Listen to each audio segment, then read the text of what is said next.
Greetings and salutations. The third time this evening I've had the pleasure of saying those words to you because we're now barreling through into the tail end of the evening. Well, I guess it's morning if you happen to be our brothers and sisters out in Europe. Good morning to you. Good morning, evening, or afternoon, no matter what place you happen to call home. All I know is we got more good Dota on the way as LGD International sets up to take on Tongfu. Now, LGD.int has already been in action a couple of times. They were in action twice yesterday and unfortunately ended up winning the silver ring. They ended up going 0-2 in the two best-of-3 series they played, and now facing the potential of winding up 0-3 in our standings on only our second day of play. Given they only have 7 matches total to play, that's not a situation they want to find themselves in if they want to have any real shot at making it out of the cellar and into the online playoffs coming up at the at the beginning of December, I should say. Tongfu in action already today as well, and looking good as we move forward. Tongfu, a team that many are keeping their eyes on and many expect to do well as we look ahead through the end of 2013 and on towards the beginning of next year, and it's really a pleasure to see them coming into their own and really finding that new identity after the roster shuffles here in the D2L. So taking a look at these teams and how they stack up, LGD, as mentioned, 0-2. They're currently ranked 4th. A lot of teams have yet to play those, so in all practicality, they sit down in the cellar. Misery in the off lane, of course, Pycat, the mid player for LGD International. Brax, the leader and the support jungle player. Black, Mr. GPM himself, holding down the carry position, while Freedom takes care of the hard support. On the other side of the river, we've got Tongfu.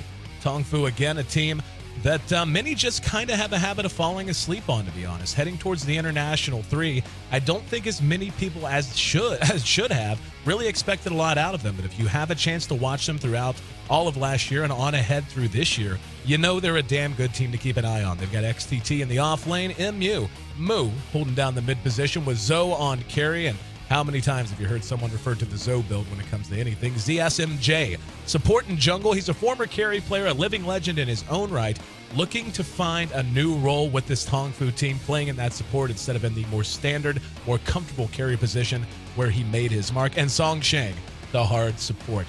I'm here in AC Chambers, live here on the floor of our studio in downtown San Francisco. I'll be joined by Merlini for the insight and analysis. I'm pretty sure I heard you there just now, Merlini. Are you with me this time? Yep. How's it going? It's going well, my friend. Doing a little bit of an introduction. Initial thoughts on these two teams and how you think they'll stack up. Give me a couple of sentences. Well, it looks like the odds are 70% in favor of Tongfu, 30% in LGD, but I think Tongfu might be a little bit overrated considering they almost dropped a game versus Rattlesnake, a game that they were a 4-1 favorite in, and they looked a little bit shaky versus Spectre strategy. I think Zoe in particular looked like he was having a weak game and just not quite meshing as well into the Tongfu lineup. On the side of LGD, we've seen Misery on his Chen, hit or miss, a hero that has just either been completely dominant or just a complete non-factor. So I'm curious to see as to which Misery we're going to see today. And Black, he got shut down on Weavers pretty hard. So many of the carry players on each of these teams have been struggling to find a foothold and the farm that they need to make a huge impact in this game. LGD International coming in as the underdogs, though. I think that the odds are probably closer to like 60-40 in favor of Tongfu for this particular series. Very much agreed. We saw flashes of brilliance out of LGD International, my friend, and really a lot of it comes down to the performance of Black, and you and I had talked about it a little bit. I mean, we haven't really seen him on some of his most comfortable heroes, at least in terms of the anti-mage that has made him so famous. We'll see if they're going to go to that kind of a picking style or perhaps keep him on more active heroes like an Alchemist, like a Weaver. One way or the other, whatever decision they make, they really need a win here today. Tongfu, very much in the same boat. Only 7 matches for every team in our Eastern Division. Only so much time to try and solidify your position in the playoff picture. Even this early, the match is holding a lot of significance. Again, I'm AC. That's Merlini. We'll be back with the draft heading right in just a few moments. Stick with us. We'll be right back.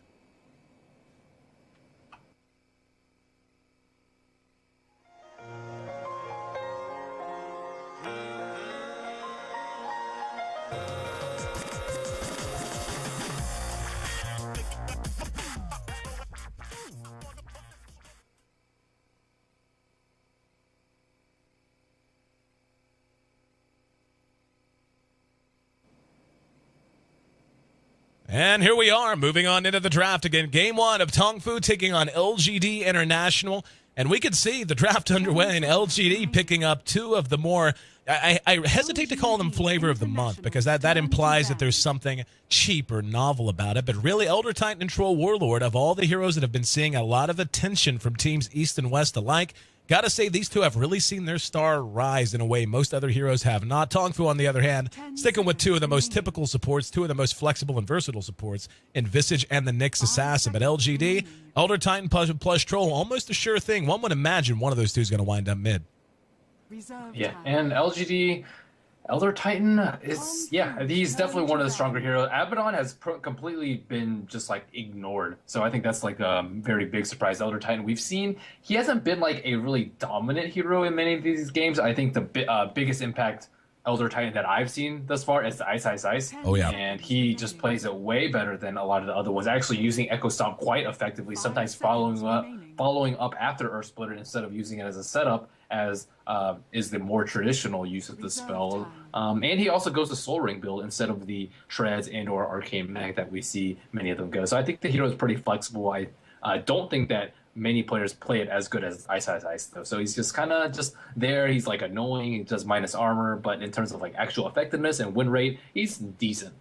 Yeah, and that's kind of what we're waiting to see here coming out of LGD. Is that going to be a farming Troll Warlord? Is that going to be mid with Elder Titan going into the pure support role? Will it be an off-lane Elder Titan? And I think that's one of the things that really has helped these two heroes rise in popularity again in East and West both. If you watch the Star Ladder finals, Star Ladder in general, the live playoffs, you saw a lot of these heroes used many times. But just a lot of ambiguity, a lot of ways they can build a lineup around this, and a lot of goals they could set out to achieve. And we can see Tongfu taking away Misery's chin here was going to point that out. With a Troll Warlord and an Elder Titan on team, those two heroes can do very well in team fight situations, but they also fit into a pushing lineup remarkably well. And this draft is proceeding a little bit slowly. We see Chen banned out by Tongfu and just annoying heroes banned out by LGD. I'm surprised that they picked up Troll Warlord this early. I think that in the last series that we saw with IG, they just kind of ignored Troll Warlord. I think they could slip it by later in the draft if they wanted to. I think they're really lacking on good support. So Tongfu grabbing Visage and Nyx Assassin, that is probably the strongest support duo in the game at this moment.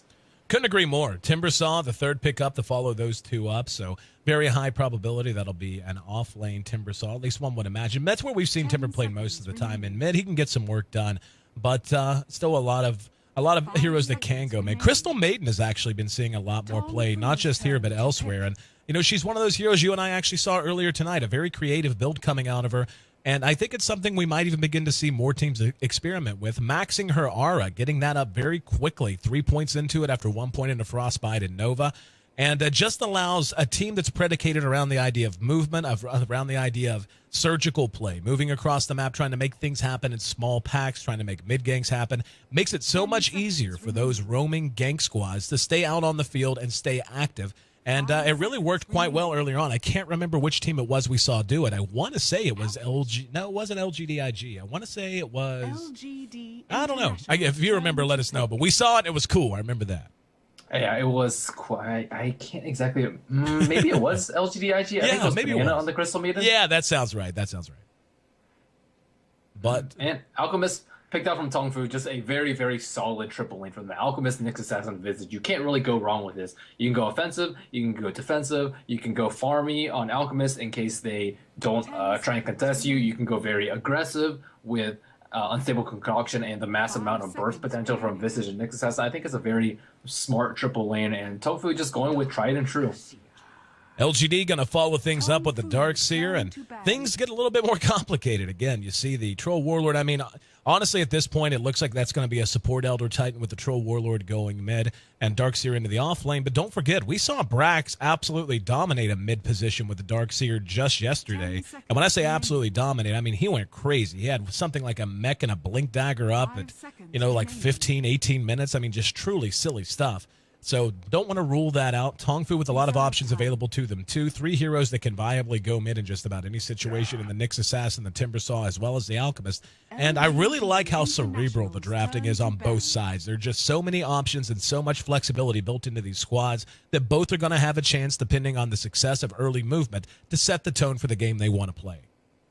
I definitely agree with you there. Both of these lineups can just do a little bit of everything. They can farm, they can gank, they can team fight, and they have early game, they have late game. So just a little mix of everything. They're well prepared to deal with anything that the opponent may go through with them. As of right now, the draft I think is very, very even. Although I think the Troll Warlord being second pick is a little bit early, but other than that, very standard, safe, flexible draft.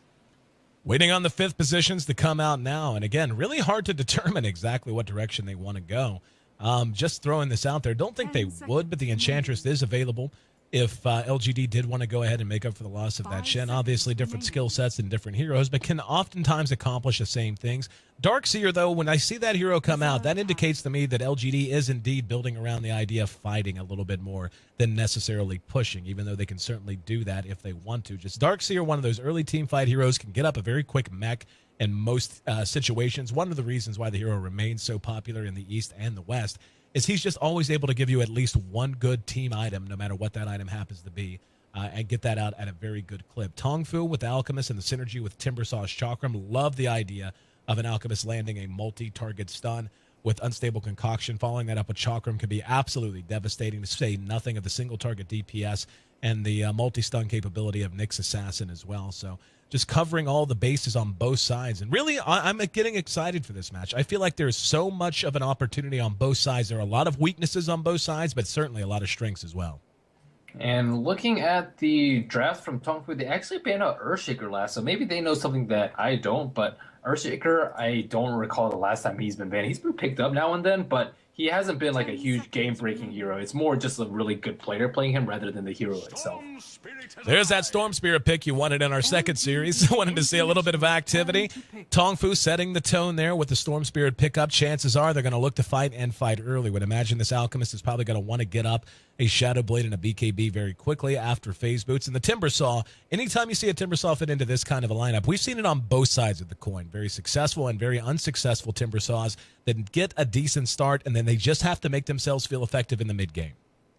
Yeah, Storm Spirit, pretty good pickup. I like that they have Nyx Assassin on their side. I think Storm Spirit fares very, very poorly versus Nyx Assassin. You don't even have to like kill him with Vendetta ganks. You just mana burn him, and the hero's mobility and damage potential is severely limited. And he's kind of forced into a BKB build instead of the more offensive Orchid most of the time. So what does LGD want to run last? They could go for some sort of like wombo combo with the Darkseer plus Elder Titan and into like a freezing field or something like that would be awesome. I guess they could add something else such as a THD. But it looks like it really depends on where they want to put the Elder Titan. If they want to put a mid, it matches up not that great versus Storm Spirit, but it's okay. Both heroes will get decent amounts of farm. They can also put the Elder Titan in the off lane too if they want to run a different hero. So it's very... LGD still has a lot of options at this point. It looks like it's going to be Puck solo mid. I'm a little surprised by that. I mean, looking at it, it seemed like a team composition that could really use something like a Gyrocopter to go with it. Stick the Elder Titan in the support position, run the Troll Warlord in mid, and send the Darkseer to the off lane with Crystal Maiden supporting along with ET, at least some kind of a hard farming carry. But right now, they're really putting a lot of eggs in the Troll Warlord basket. Tongfu's got a lot of tools at their disposal to gank him out, coming out of no matter where he winds up being. They've just got a lot of ways to put pressure on him as a hero, as he is a hero who does need some items. I mean, he's one of those carries that brings a lot to the team as soon as he gets level 6 with his ultimate, and has a lot of utility, obviously, with the strength of his skill set, but at the same time, whenever you have a Nyx Assassin and a Storm Spirit, great at isolating down single targets, an Alchemist that's kind of a anchor hero to anchor this lineup, and then the all-out flexibility and damn difficultness to kill in the Timbersaw. Definitely feel like LGD.int is going to have some very good movement, and the puck play coming out of PyCat really going to determine exactly how good a shape they go into the mid-game with. I think Puck's a pretty good pick here. It gives them like a lot of good team fight control. They don't really have anything. They kind of just have to rely on vacuum. But even after vacuum, they can't really keep him in place for Troll to whack down because CM most likely is going to be staying out of the fight. Elder Titan Echo Storm takes quite a while to wind up. So I think it's a good control, good amount of control for the team fight. Silence is very good at killing the Storm Spirit, but it's really going to be up to who gets items first. If Pycat gets his Blink first, Storm Spirit's going to be in a lot of trouble. If Moo gets his Orchid very, very early, Puck's in for a world of pain. You see the lanes taking shape. Doesn't look like there's going to be any blood in the soil to begin. So let's take a look at who's handling who. Black, no surprise to see him in the farming position. He'll be on our Troll Warlord. And mid, as mentioned, Pycat going to have a lot resting on his shoulders as he plays Puck. Freedom going to be handling the Elder Titan in the support position. And Brax playing on the Darkseer. No surprise there. We've seen some very impressive performances out of Brax so far in the DS. Misery will be running in the 5 on that Crystal Maiden. On the other side of the river, we got Zoe. Going to be farming up. The Alchemist is yet to place a point. Would imagine with this off lane being relatively uncontested, he may end up opting to get a couple of early points in Agreeable's Greed. Visage going to be played by San Sheng this time around. Nyx Assassin will be played by ZSMJ. Storm Spirit matching up against Pycat. That'll be Moo on our blue little bombastic Storm aspect, as well as the Timbersaw, handled here by XTT. Going to try to soak up as much XP as he can here in the offlane. ZSMJ already on top, so it looks like he's going to be stacking. Just very passive play from the Tongfu team. If they get an early level 6 on the Nyx Assassin, things could just blow wide open for Tongfu, and I'm a little bit scared for LGD.int. They can get some farms and levels on CM and Elder's Titan, but I don't think that it's as devastating as a Visage and a Nyx Assassin getting free experience and levels, and Zoe with his level 1 Grievous Greed just able to farm up an absolute storm even against, and I think he'll match up very well against a Troll. Oh yeah, the Darkseer not even going to make it to lane quite yet. We'll see if Brax ends up bouncing out there at some point, but starting out in the jungle, already stacking the medium camp just to the south of the easy camp. But as you mentioned, should be relatively quiet. XTT will continue to play as far forward as he can, and he's doing quite a good job. Already level 2.5, and really not a whole lot of an attempt to zone him out, even though Crystal Maiden at level 2 now does have the ability to drop the Nova as well as the Frostbite. Now, the question that comes to mind is how quickly Tongfu is going to try to take this Tier 1 tower. As of right now, just farming away, like you said, getting the most out of that first point into Agreeable's Greed. They are going to have a decent little wave here. This was a single pulled wave, so no doubt they're going to try to get some damage done. We'll see if there's going to be any reaction. Brax at about half health, still just trying to take this stacked medium camp. Yeah, Misery going with the Frostbite build. You can actually jungle quite effectively with CM at level 1 with Frostbite. You should also pick up Arcane Aura. He's about to hit level 3 anyways, so I'm surprised that he didn't pick it up a little bit earlier, considering he doesn't really need the... Oh, is he actually going to get his creep stolen? We're going to see the response now as Elder Titan moves up to try and zone them out. A little bit of damage. Oh, wow. What? Yeah. Yeah, I was actually there. That's just a flat-out big mistake. Where was the creep?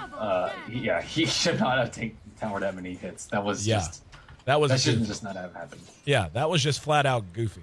Nonetheless, first blood's on the board. LGD International punishing a little bit of a mental lapse coming out from Tongfu, trying to do what damage they can, and yeah, Freedom showing why. Astral Spirit, nothing to joke about. Hang on, Misery going to be surged to go on Moo, throws out the Crystal Nova and the follow-up. Frostbite is there. Puck will jump through. He's going to be Vortex, taking some tower damage.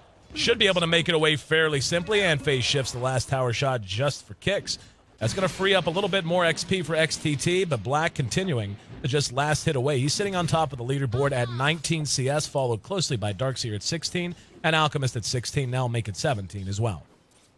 Yeah, I'm still blown by how ZSMJ died there. We saw his Lina play earlier today, and it was pretty much just spot on. Just stunning Spirit Breakers even when he's getting a charge.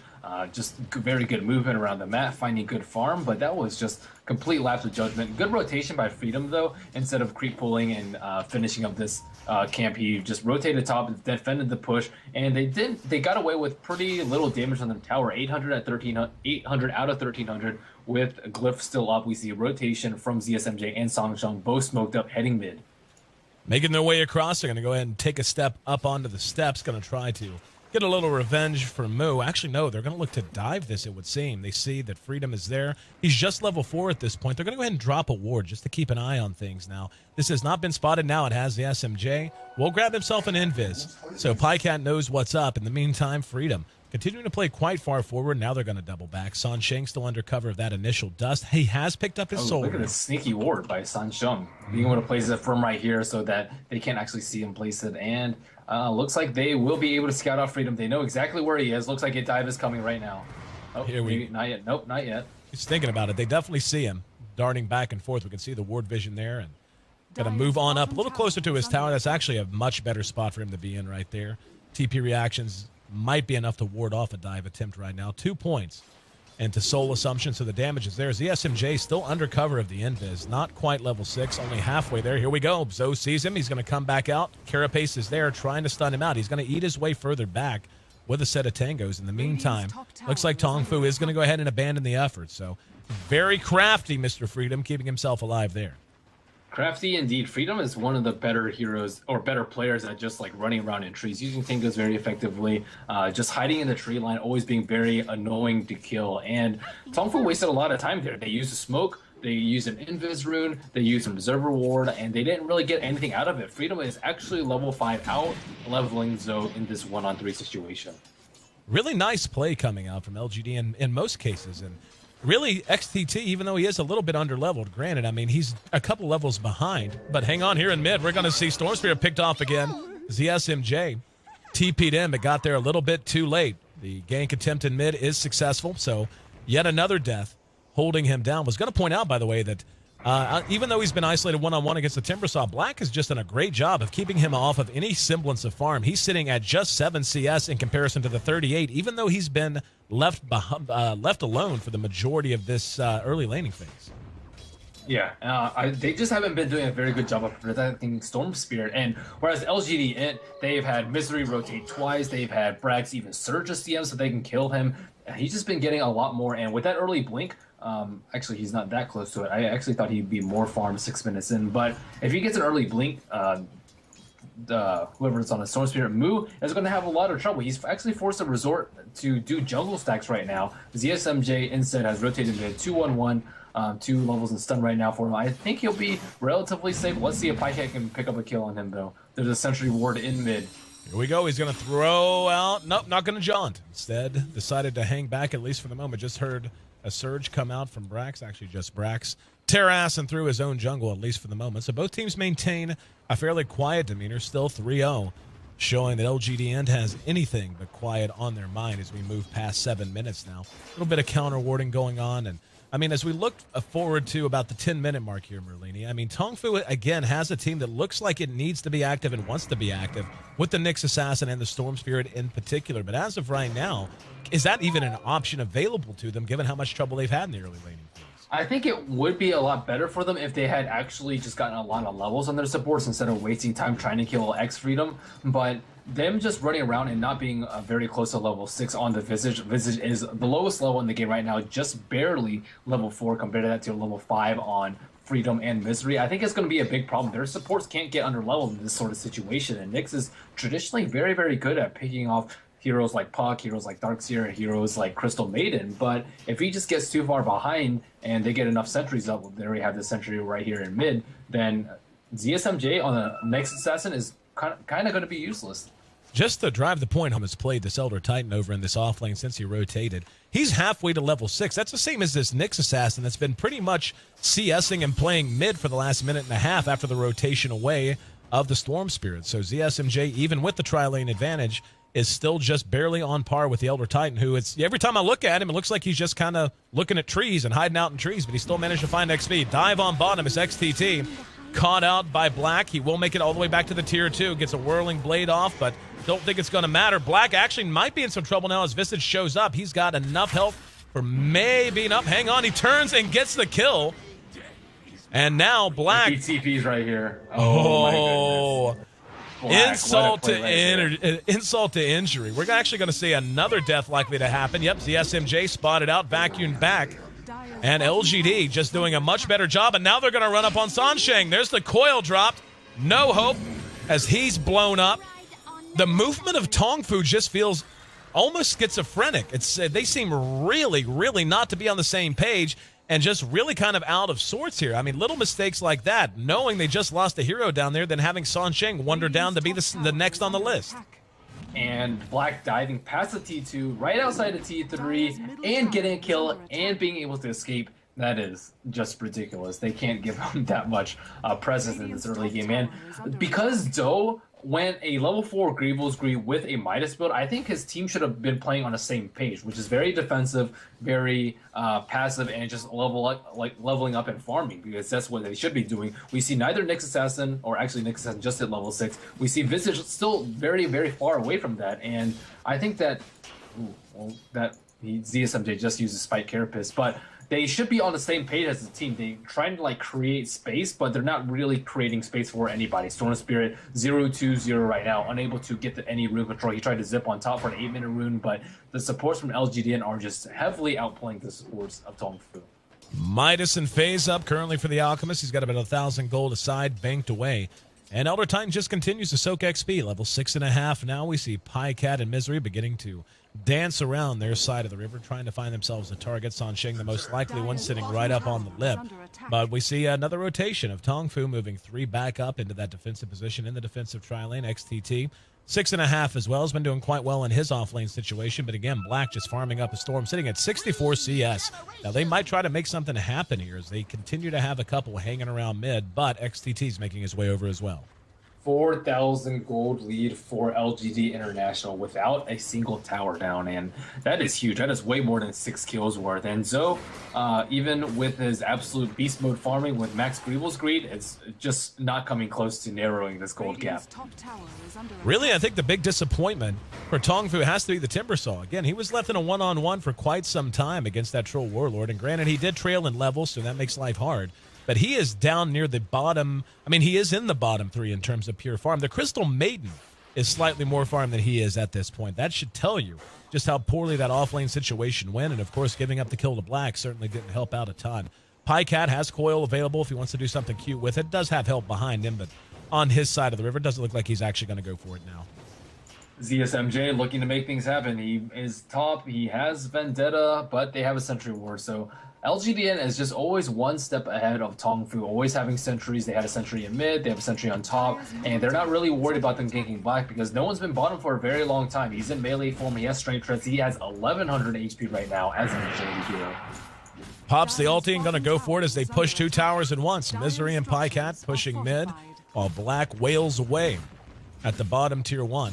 And looks like they're going to, yeah, he's going to be able to get it pretty much for free. I think even he's a little surprised by it. So he takes that one. The tier 1 in not much better shape, sitting at 368. So not close to deny range, but certainly in take it very quick range if LGDN manages to get a pick off or 2. I certainly think that XTT has not been playing that well, as you've been saying, just because a lot of space should be created just because CM and Darkseer have had a lot of their efforts focused on either farming the jungle or killing Moo in mid, but Timbersaw not being able to take advantage of that on bottom just makes all 3 lane, or I say all 3 lanes actually pretty much a loss just because Alchemist can farm top, but Darkseer still is very, very high level right now. Arcane boots up, level 9.5 right now, and that is just way more than Timbersaw got. We can see Zoe is continuing to add to his inventory. 27 gold set away. He is going to go ahead and try to run back after getting some Astral Spirit spam. He's very conscious of the fact that trouble is going to be heading his way sometime soon. We see Moo continuing the jungle out a little bit. Visage just hit level 6, heard him summon his familiar, so he's ready to go with that. Brax now playing a little bit balls out here in mid, but as of right now, neither team up. Check that. LGD looking to break things down in a non-ceremonial sense. We've seen some action, some rotations, but now running the Alchemist out away from his own tower. Would imagine they're looking for a pick off of which they can try to push elsewhere, but Black just continues to do what Black does. Working on a Vlad's. He's got 2,700 gold set away. He can't have a Vlad's right now if he wants, or just very soon have a one-shot Shadow Blade. Yeah, I think he could get a BKB too. Tongfu can't really do anything versus BKB. Alchemist doesn't have enough items up right now. He almost has a Shadow Blade, but he can't contest a troll unless he gets a Basher himself. Very important item pick up on Puck. He's added the Blink Dagger to his inventory. There's the Shadow Blade done on the Alchemist. Now, that's kind of the question. He did go Max Greevil's Greed, and he did go with the Midas pickup, so it's definitely a farming Alchemist. But at this point, 6-0, they know the game is beginning. It's getting towards the mid-game, and that lead is only going to get bigger for LGD.int if they're able to continue shoving them around and running them out of their own jungle. So he may need to come fight sometime very soon. I wonder what Troll Warlord's going for. 2990 gold. He could go for a BKB, or he could go for a Shadow Blade. He has 3,000 gold. Let's see if he picks it up after this creep cam. What do you think Black's going to go? I think you know Black better as a player than I do. It depends on really what the team needs. LGD's in such a Shadow Blade. I was going to say, like, BKB is an item Black tends to like to add as a second or third big item. He usually likes to get something else up a little bit more that has a little bit more direct utility in fighting. And that's why, you know, Black has been playing more heroes like Weaver, heroes that could get more active in fights early on and have a bit more of a dimension to them other than go sit in a lane and farm. But Nonetheless, Shadow Blade's up. They take that tier 1 mid. And really, I'm a little shocked, to be honest. We saw flashes of brilliance out of LGD.int yesterday, but they still came up short in both of their series. Here against Tongfu, a team that I think many would consider to be better in terms of pure skill set. They're really just dominating, and there's no other way to say it. You're talking close to 7,500 gold in their favor, Merwin. Yeah, that is just huge. I think that a lot of players have been playing just weak. Mostly the two supports and XTT. I don't think that Mu has been playing that poorly. He has had a lot of pressure come his way, and it's up to kind of his team to try and protect him before level 6. And Zoe under a lot of pressure on top, but he has a Shadow Blade up pretty soon. He should be perfectly okay. Managed to find PyCat. It was kind of a weird situation where Black was under cover of Shadow Blade, as was the Alchemist. They were running almost nut to butt. When he ran up on PyCat, the reaction is a little bit slow. Here in mid, Tongfu just going to try to trade tower for tower. The tier 1 mid relatively untouched, the tier 1 top relatively untouched, and with glyphs on cooldown for both sides. There's an early TP back from Freedom. I'll try to run them off. It's amazing how much damage he's able to do with those extra levels he's soaked up at top, and able to run them off fairly well up here as well. So there's time for them to respond and help Zoe if they like. Yeah, LGD has to fight around this area. They only have a sentry out there. I think CM is actually out of sentries right now, so they could actually be pretty vulnerable to an unstable concoction initiate, and they know that things could get a little bit dicey, especially if they're in this area over here. Tongfu with 3 under cover of smoke. They're going to move down south and try to make something happen at that bottom tier 1. In the meantime, LGD, actually, they aren't going to go ahead and respond to it. Here we go. PyCat looks like he wants to jump. Nope, will not jaunt. Tongfu has 3 more waiting in the woods. One's making his way down for LGD now. That's going to be Freedom waddling his way down. In the meantime, still 2 left up at top. So LGD split up a bit, and really Tongfu has a chance to make something happen here, especially with Black now with his nose out in front. ZSMJ, 10 seconds left on his vendetta. Is he going to be able to get that double damage hit off? It does not look like he will be. Nyx Assassin does not have very much mana right now. He does not have arcane boots. This is a very, very poor ZSMJ. And now LGD dodging a bullet there. Don't think they really knew what danger they were in. We see Zoe continuing to farm up at top. He's got 2,100 gold to go with his Midas and Shadow Blade. So, I mean, coming up for Zoe, the BKB would seem to be the next logical choice. Do you think he's on pace for where he needs to be? I mean, at this point, seems like he is. His net worth is certainly tops on the board, but really he's the big thing that Tongfu has going for them. The rest of their team has really felt kind of impotent. Yeah, I definitely think so. And his team has just not been playing accordingly to the 4 protect 1 strategy. And so is he going to be able to carry versus lineup? I'm not exactly sure. He doesn't really have very much armor. And quick initiate on Sangcheng. Looks like PyCat will just blink in and be able to snipe him down with the help of Misery and Freedom. And Elder Titan also has a medallion right now, so they can focus down any target quite easily. Although Tongfu has a very good single target. Oh, Black. Oh, in a lot of trouble. Piling up there. That was just a flat out mistake. Got right on top of each other. Both got stunned. Both trying to split things up. They end up feeding 2 in exchange for that Visage kill they found. Man, vacuum up the cliff. In the meantime, Mu pulling back, and Brax's efforts go for naught. Got him up into the woods, but unable to do a whole lot with it. So LGD finally lets Tongfu onto the board a little bit. 7-3. 10 kills split. Rather lopsided in favor of the international squad. That goal graph beginning to head back down towards 0 just a little bit. So LGD probably going to want to continue to force the issue once everyone respawns and gets ready to go again. So Black actually picked up a Shadow Blade very early, but immediately after he picked up his Shadow Blade, he TP mid and 5-man. If you want to TP mid and 5-man, you don't get Shadow Blade first. You get BKB. And if he had a BKB there, they could possibly turn it around. They could have waited until Brax had gotten there, and then with a vacuum wall and mech, things could have changed the fight. But he just died. They had a Sentry Ward, and it's just very easy to pick him off like that. If you look at a Sentry Wards around the map, 1, 2, 3, they are very ready for a Shadow Blade. And Black, even though he has free farm, he is 3,500 gold behind net worth compared to Zoe. Zoe has 50% more net worth than Troy. That is a very, very huge deficit, and Zoe is just still farming up. He hasn't died yet this game, and I think his Shadow Blade is much more effective than the Troll Shadow Blade because of the way Tongfu is forced to play right now. They have much better ganking potential and much better like they can get things accomplished in groups of 2 or 3 with Alchemist and Nyx Assassin being able to pick off pretty much with anyone. We have Sword Spirit 2 also very good at picking off single targets. So LGDN's lineup is more, hey, let's 5-man. So Shadowblade is not as good as BKB, and Tongfu is like, hey, let's split up and farm up and take advantage of opponents who go past the river by themselves with the Nyx, with the ability to jump in unstable concoction. So I think Shadowblade suits their lineup very well, and they're playing according to what item builds they have.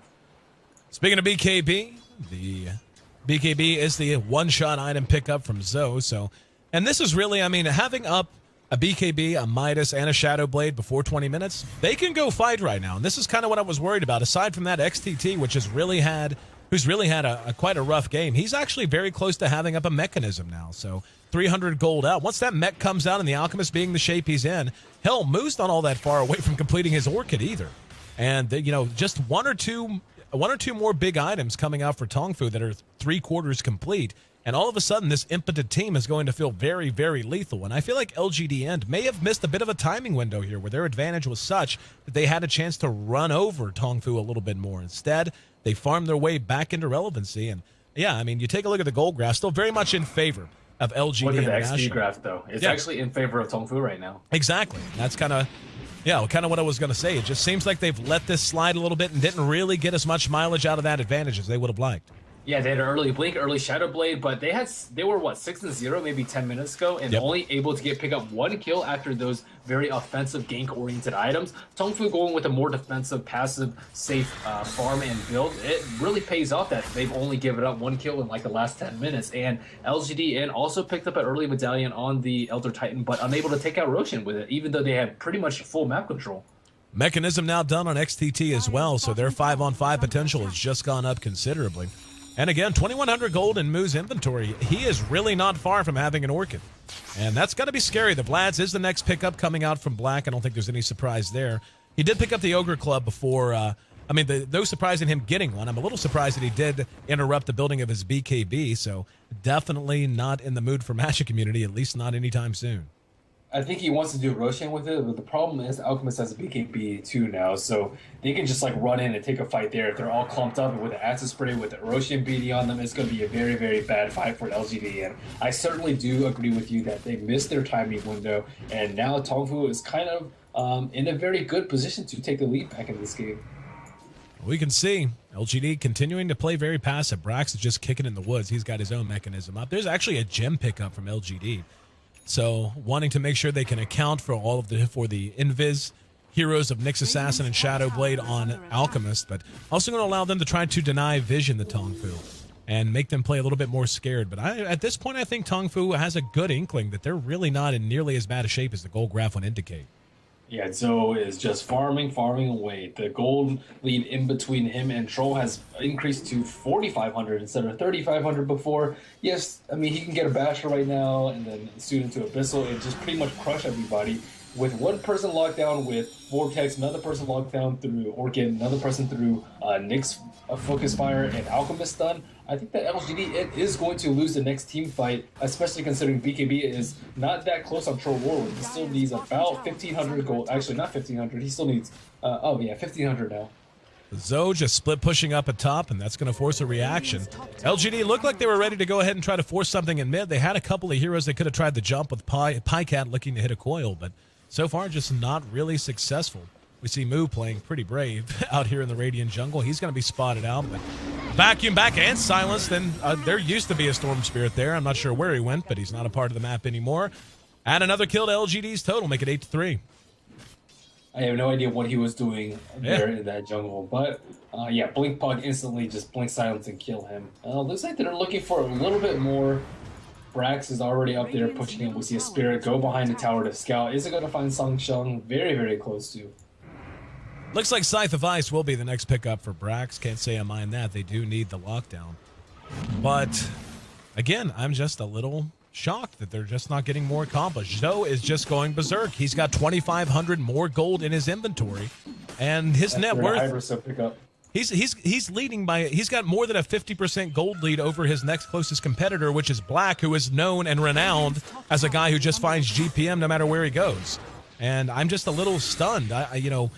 From a more insightful perspective, is this a failing of LGD, or is this just good play coming out of Tongfu?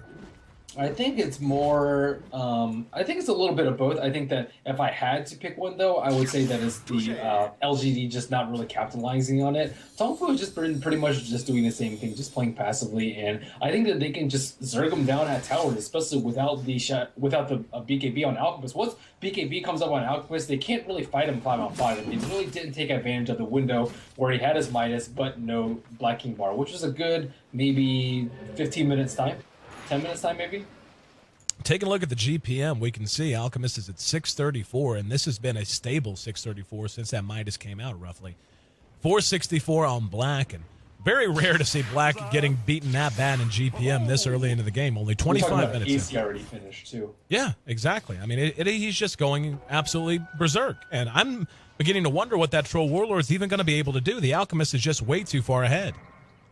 I completely agree with you there, especially without a BKB. He's just going to get stunned. He's not going to be able to badge Zoe at all, and he's just going to die. Look how fast his Roshan melts. Yeah, the armor. This is just kind of silly, really. You know, and you hate to put it that way, but LGD played such a phenomenal early game, and it feels like they just kind of lost track of what they were trying to do with it. Hang on, we're going to have the Earth Splitter missed the mark and got there a little bit late to begin with. Storm Spirit did manage to pick up the Aegis, so that plus an Orchid means fun times for him. BKB is going to be done now on Black, and you know, seeing that little pop-up on the side, I can't help but wonder if that's the item they've been waiting on. They've just been saying, okay, let's just get a BKB on Black, and as soon as we get that plus the Vlads, we're all good to go. And then Tongfu just kind of swept the rug out from under him and said, oh, by the way, we got one of those plus an Assault Cures too. Yeah, I think that they just took way too long to farm with again, the Shadow Blade was just a completely unnecessary pickup by Black. I know that he likes the item, but in terms of this particular game, they know that they just need to force the action at towers. Tongfu is a good enough team to realize that they are going to lose the small skirmishes if they are away from their tower, and that they need to play very passively. They can't really tower dive into this sort of mass disable lineup with the Nyx Assassin and the Storm and the Alchemist, unless you have a BKB on Troll who can just run to people's faces with not a care in the world. Tongfu under cover of smoke. They're looking to find any kind of pick-off they can. Looks like they actually are going to go ahead and withdraw, though.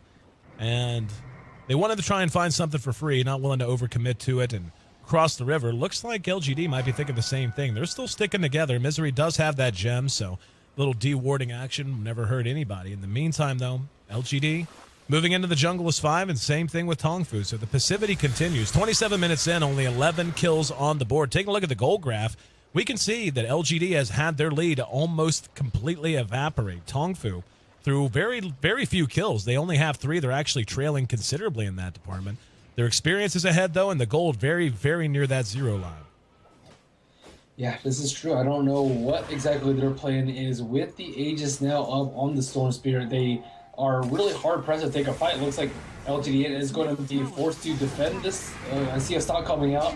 Here we go. He's going to go in and jump, silences out Brax, grabs him. Visage Familiars are there as well. There's a Frostbite on the move. In comes the Chakram. Brax will end up dropping, and nice Earth Splitter, though. Looks to turn things around. However, Black just lacking the punch power. Brax off the buyback, wants to re-engage, gets the wall down. Aegis does end up popped. Sanxing, though, will end up dropping. Zoe in great shape, full health and half mana. Black looks like he wants to pursue this out, and we can hear the Storm Spirit continuing to bounce around. In the end, LGD International, it took him a buyback or two. Black unable to really do the damage he wanted to that Alchemist, but with the drop of Nyx and the Visage, looks like they're ready to go ahead and try to take the Tier 2 mid. Very important hold by LGD there. Now Tongfu has lost a lot of momentum, and even though they played pretty well in like the 10 to 25 minute phase of the game, now things are a little bit more open for LGD. And sure, Brax died, but it's not that big of a deal. I think he also needs a Ghost Scepter too, just in case Storm does Orchid him. He needs to be able to not get focused on by the Alchemist and by the Storm Spirit as that Vortex pulls him in. Zoe just going to go ahead and rush this down. He's got his ulti on and thought about it, thought better of it. We see the Astral Spirit, enough to ward him back. Brax shows his face as well as the SMJ will have Vendetta back up in 2 seconds. They've got a full group here now. And as does LGD, just waiting on the other side of the river, hoping for an overcommitment. Troll Warlord, level 16.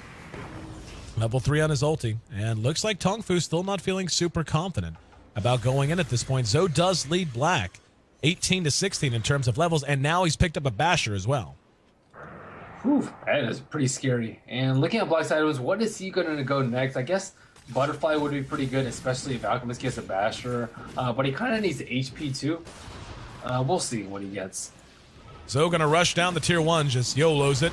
We'll get vacuumed, and it still ends up destroyed. Almost looked like a very nice deny attempt. The Visage Familiars will be able to burrow as well. We'll see if they can get them when they pop up. Little free gold, if so. And yep, there's one gone, and that'll make 200 gold going for free. In the meantime, Puck finds himself a DD now. Tongfu did get that tier 1 mid, so that's the last outer tier tower in the tier 1 range, I should say. We're even on towers there. Who do you think really has the advantage at this stage, Merlini? I think that Tongfu does. Alchemist played a very greedy build, and LGD International did not punish him for it at all. They also let Mu recover because he was 0-2 to start, but just farmed the jungle very passively and is able to get Treads, Orchid, and 3,200 gold to his name right now. So they didn't punish or capitalize on any of the weaknesses in Tongfu, judging by the very early game circumstances. Looks like Tongfu ready to try and push that advantage. Midas the pickup on Crystal Maiden of all things. We'll talk about that in a minute. 30-minute Midas. Yep, exactly. It's all right. It'll have paid for itself by 40-some minutes. It's all right. Tongfu hunting around the Radiant jungle, not able to find anyone. That could change, though, as Black now takes a turn around the wrong corner. Songsheng spots him out. He immediately backtracks, knowing beyond any shadow of a doubt that if there's one, there's most likely 5. So very good reaction out of Black, pulling back to the safety and succor of his teammates. Yep, and looks like the Gem Bear is actually Misery. So Midas and Gem, that is a very scary build on the Crystal Maiden. You don't want her dying at all. You don't want to even get touched. She'll just fall like a piece of paper. 891 HP and a big old booty that blocks Pycat as he tries to zip by with a haste rim. Don't forget the 6 armor. Exactly. Black. Black didn't have that much more. He's only got 13. But now beginning to lay into that. There's a BKB done on the Storm Spirit. I'll tell you, it's, taking a look at the gold graph, that doesn't surprise me. Very near 0. Believe it or not, the experience has actually come back into favor of LGD.int a little bit. But what scares me is it just seems like the items are just coming out a little bit more frequently for Tongfu. They're just filling out the inventories on these heroes that really are so item dependent, like a Storm Spirit, like an Alchemist. And, I mean, hell, he's only about 1,400 gold away from finishing up an Abyssal. Yeah, Darkseer is not that close to a sheep. He has an ultimate orb and 2,200 gold. If he hadn't bought back in that one fight and if they hadn't killed him so fast, he probably would have a sheep by now, but it's still going to come in a couple minutes time. Roshan, the Aegis just expired. He should respawn in about 4 minutes time. Does the LGD really have enough control for this fight? I don't think so. I mean, I didn't think so when they had one BKB on the Alchemist, and now that Storm has a BKB too. I don't think it's a very good place for them to fight. Sure, you can kind of clump up for vacuum and wall, but still, the threat of a BKB zeroing down is just way too strong. We see Pycat's picked himself up. An invisibility rune is the 32-minute rune. That gives them the ability to try and make something happen with it if they so desire, though. At this point, detection is becoming so ubiquitous on the map that, even that's not all that reliable. So we'll go ahead and rush into the jungle. Yep, he spotted Brax somehow. And we're going to see Brax eat a very ugly, unstable concoction. And just look at him melt. Darkseer at this stage of the game tends to feel damn tanky. He felt like paper mache there. Yeah, and that delays the sheep even further. They need more big items out on their team right now. Like, what did they really have? Puck is... Oh, but actually Puck almost has a sheep too, so that is one saving grace for LGD. And Tongfu, I think, has the upper hand right now. Gold grab should slip in favor of Tongfu. I hear a jump. Yep, there's a jump on a Misery, cleaned up without a whole lot said about it. Oh, boy. That was a big mistake. They can't lose a gem. They have a gem, but they still didn't deward this. I don't really know why he's creeping over there without... I guess he wanted to Midas something, but greed is not good in this particular situation. Pycat throws out the orb, not going to jump to it. And really, even if he did, with no Crystal Maiden or Darkseer to help out, only so much combat effectiveness they could even hope for under the best of circumstances. Visage Familiars there as well, and Darkseer is going to be back up at 3. Looks like they don't want to press the issue too far, though. They need Roshan. Yeah, as I say, as you mentioned, only 2 minutes wait time, and in the meantime, that Alchemist, almost has an Abyssal. Yeah, does have. I mean, Zoe is so ridiculously farmed. 23, he's almost 10,000 net worth. He is 9,000 net worth ahead of Black at this point. It's just absolutely insane. Yeah, Zoe just doing his duty as the farming machine. 3-0-2. Looks like he's the only hero on Tongfu that hasn't died yet. So Zoe's been doing his job. Imagine if they actually had a decent early game, though. I think that Tongfu would have probably won by like the 35-minute mark. But since they had a relatively rough start, not really compensating for Zoe not being there for the first pretty much 20 minutes of the game, they just fed a little bit too much. Storm Spirit could have had his BKB a little bit earlier, but he has recovered quite nicely too. 2-3-2. I think he had a 0-2-0 start on Mu. 3-0 on the Alk, Jude said. And yeah, I mean, at this point, I'm just kind of racking my mind. I mean, LGD needs to take a fight, and they have the tools to take a fight. I mean, when you have a Darkseer and an Elder Titan, all it takes is one good wall and one good Earth Splitter, and you're in pretty good shape. Just keep the ET. And they have a Sheep on Pycat, too. Yeah, so, I mean, they've got the tools. But when you look at what they have and match it up against Tongfu, almost everything that they need, I mean, 5,500 gold sitting in the bank of Zoe right now. Like, he just is, he's rich beyond measure. He's rich enough to make Solomon blush. And he's just going to fill things out even more. He's going to go buy a relic and have buyback left over. Yeah, so the Abyssal's done now. And that poor troll, if they manage to get any kind of a jump on him, he's going to melt completely. Yeah, Beaker or not, it doesn't really matter. He's just going to get stun locked. There is a Talisman Evasion. I don't think Alchemist will go for MKB last. I guess he could, but it's just not that damage efficient considering how many items he has right now. Here we go. Zoe. Unstable Concoction. There's the Shadow Blade. They know he's coming. We're going to see Moo jump on top. Misery blown up. Wall goes down, but it doesn't matter. Black is just getting bashed to death. The Earth Splitter does go off, but in the end, Zoe just doesn't care. Freedom stun locked. He's going to end up tracked down. Unstable. Oh, actually, Zoe turned around there. Little surprised. Puck was unable to do anything whatsoever. Misery just basically blew up into a hail of pink mist as soon as Alchemist got on top of him, even though Moo was the one to beat him to the jump. But nonetheless, that's going to be a free Roshan. Very untimely fight for LGD right there. And 6-0 lead, and looks like Black is going to disconnect, but they played phenomenally well for the first 10 minutes of the game. And then after that, they just were like, hey guys, let's just farm up. I don't know who made that call, or I mean, I think that Tongfu was playing in a very good position. They were like almost always behind towers, like farming very, very safely. Mu just going to the jungle, so he's completely out of sight and out of mind. But they just gave way too much to Tongfu. Gold lead is actually in favor of Tongfu right now. XP lead should certainly be too.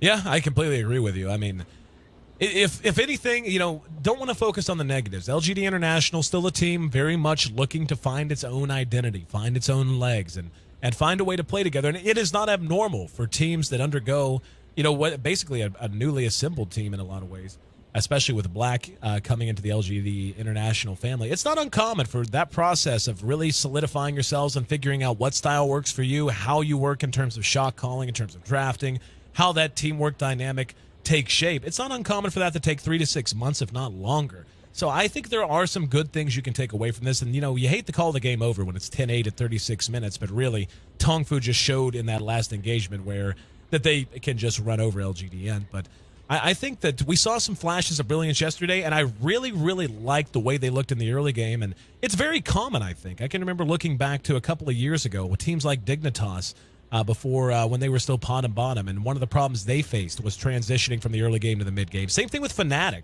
There was a point, people forget, earlier this year when Fnatic was considered a damn near unbeatable team, even before Alliance kind of earned that crown.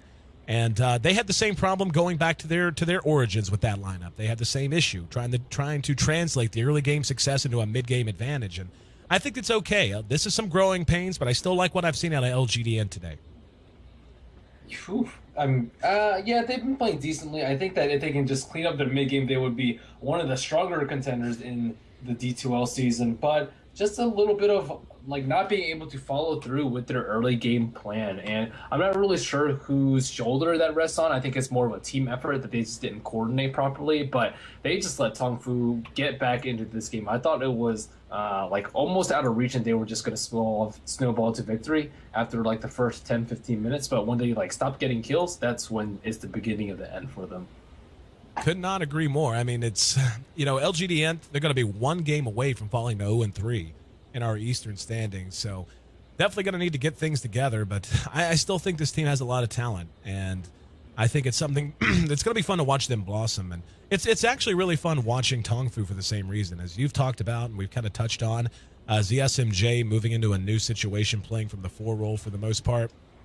And then having the storyline of San Sheng, who's considered, who receives a lot of criticism for maybe not being on par with a lot of the other players on Tongfu in terms of his skill and what have you. I think he's played a fairly good game of Visage this time around. But yeah, this is one of the fun things of post-TI Dota 2. And we've seen it now over the last couple of years. It's just getting to see all of these lineups begin to congeal in front of our eyes. Yep, still a long time until TI4 though, so I definitely expect some roster reshuffle until then. Yeah, Sancheng doesn't really seem to get that much accomplished, especially compared to like Banana or even Misery. In this particular case, Misery like went mid, killed Mu twice as a Crystal Maiden. I think Crystal Maiden is like slightly weaker. Maybe than than Visage as a hero, but Songcheng 0-3-2. Visage I think actually has one of the best KDAs in the game right now. Support, carry, solo, it doesn't even matter. He usually just finds huge amounts of kills in solo assumption, and it's also very difficult to kill in Gravekeeper's Cloak. And this was one of their first pair duo, the Nyx Assassin and the Visage, but they just haven't been utilizing it that well. 0-3-2 on Sancheng, 0-3-1 on ZSMJ. It's really just been Zoe just finding a lot of kills, 4-0-2, and as weak as he played in his Weaver game earlier today, he is just playing phenomenally, farming phenomenally, and just being at the right place at the right time on his Alchemist in today's play. Couldn't agree with you more. So while we wait on, there we go. Black has rejoined us.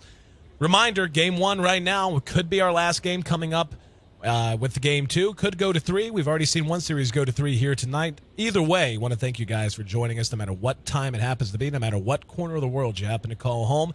D2L Season 4. Make sure you check out D2L.gg. The website is up and fully functional, up-to-date standings, VOD listings, all the information you could ask about the teams and everything about our format. Again, D2L.gg here at the HyperX D2L Season 4. Roshan's up dropping, uncontested, and Storm Spirit picks up his second Aegis of the game.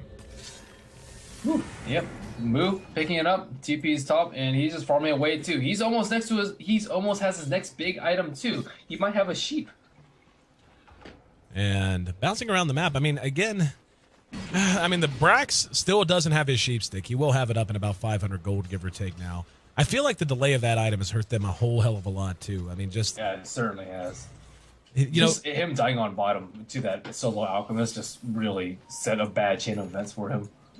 There's a 4-staff done on the Nyx Assassin. We still are a very low kill count game, just 10-8. Pretty much all of this gold lead that we can see has been turned around. I mean, look at that. Put it in perspective.